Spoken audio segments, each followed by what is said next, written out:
Alright guys, and we're back. So, healed up Pokemon, and I put Franklin up front for the next one.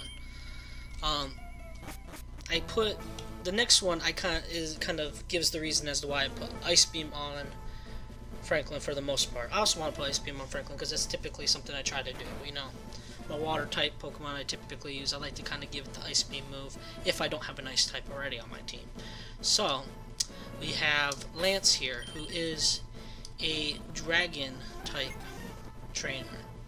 So, Dragon types are weak to mainly two things at this point, which are Ice and other Dragon types. So, you come in with the Dragon type, you're kind of taking a chance that you're also weak to it. But Ice type are not weak to Dragon type, so it kind of gives that a little bit of advantage.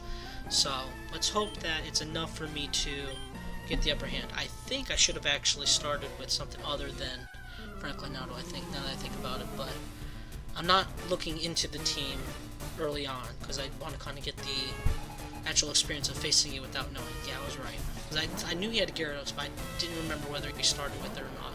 So I'm going to try, because it is water and flying type, I'm going to try doing an Ice Beam, you know, strategy here as well. But it's not going to be as effective as if I had Eddie out here. Okay. If I can survive this and it's not do too much, which it shouldn't, hopefully. Yeah, alright, I'm switching back to Eddie. Because Eddie's going to be the ideal one to take on his Gyarados here.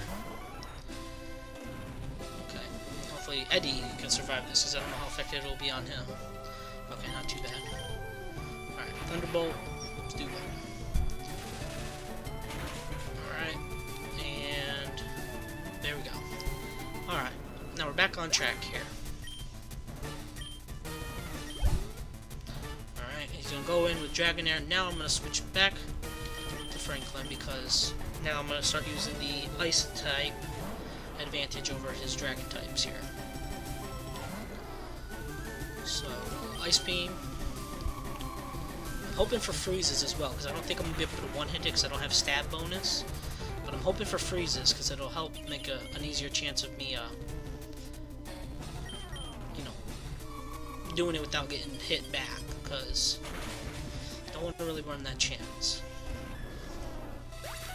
Alright, so first one down, going pretty well.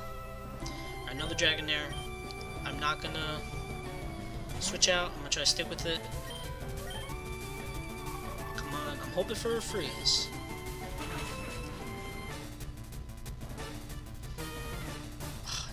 Alright, he has Thunder Wave on it. I knew one of them had Thunder Wave on it, but that isn't an offensive move. It just paralyzes me. So if I can... Ooh, Hyper.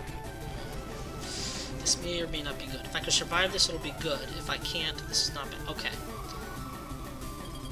Well, it doesn't make a difference. I'm taking him out anyway. But if this was the first time, like the first move he used was that could have gave me a leg up. Alright, I think I'm gonna stay in. Yes, I have a strategy here. And I may die because of this, but it's alright. Yeah, I thought he might... I want to kind of see what this does. Alright. Alright, that's fine. Now I'm gonna go... And... I'm gonna make our first big use of a full restore. Because I want to completely heal. I now know Outrage isn't enough to take out me out, but it can do close to half. So I can survive another hit of it. I don't know what he's doing because he went second. Something's up. Or no. Yeah. Maybe I'm faster than him. I didn't think so, but... Okay. What is he getting? A Citrus Berry. Now he's confused because he used so many. Okay. I'm gonna heal, but with a normal potion. Normal max potion.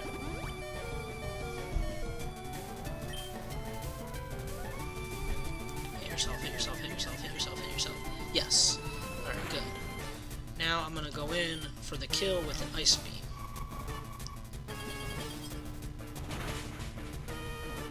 And there we go. Alright. Good stuff. I'm liking it. Alright. 3, even better. Higher levels, the better, man. Alright, Aerodactyl. I'm gonna switch. And I'm gonna switch over to Eddie. I could stay in with Franklin and probably be alright, but I want to switch over to Eddie because Aerodactyl is part flying type, but he's rock type, meaning he is affected by electric types. So I think... Ooh, okay, I don't know how well Hyper Beam is going to go against Eddie. Yeah, okay. Alright. I'm going to test it out. Now I'm going to go back to Franklin. I think I'm going to attack it as a rock type, which means it may not go down immediately because it's rock type, not ground type, which is super affected by it, but he has to recharge, so even if I get another shot at it. Now I'm able to survive a level 60 Hyper Beam, so I'm not fearing that. Alright. Surprisingly enough, Lance didn't give me as much trouble as Bruno or Agatha. I'm surprised. I thought these last two, being the final member of the Elite Four and then the champion, were going to be the hardest ones. But I'm still thinking the champion's going to hold me, give me a run for my money, big time. But, okay. And with that, that is the Elite Four. Now we just have the League Champion ahead of us. Which, Lance just tells us that the League Champion is Gary. So our rival, who we've fought numerous times, has become the champion. So next episode we will be taking on Gary to take his title from him and become the Pokemon League champion ourselves. So please, do give a thumbs up if you enjoyed this video, subscribe if you haven't already, and leave a comment, and I will see you guys later.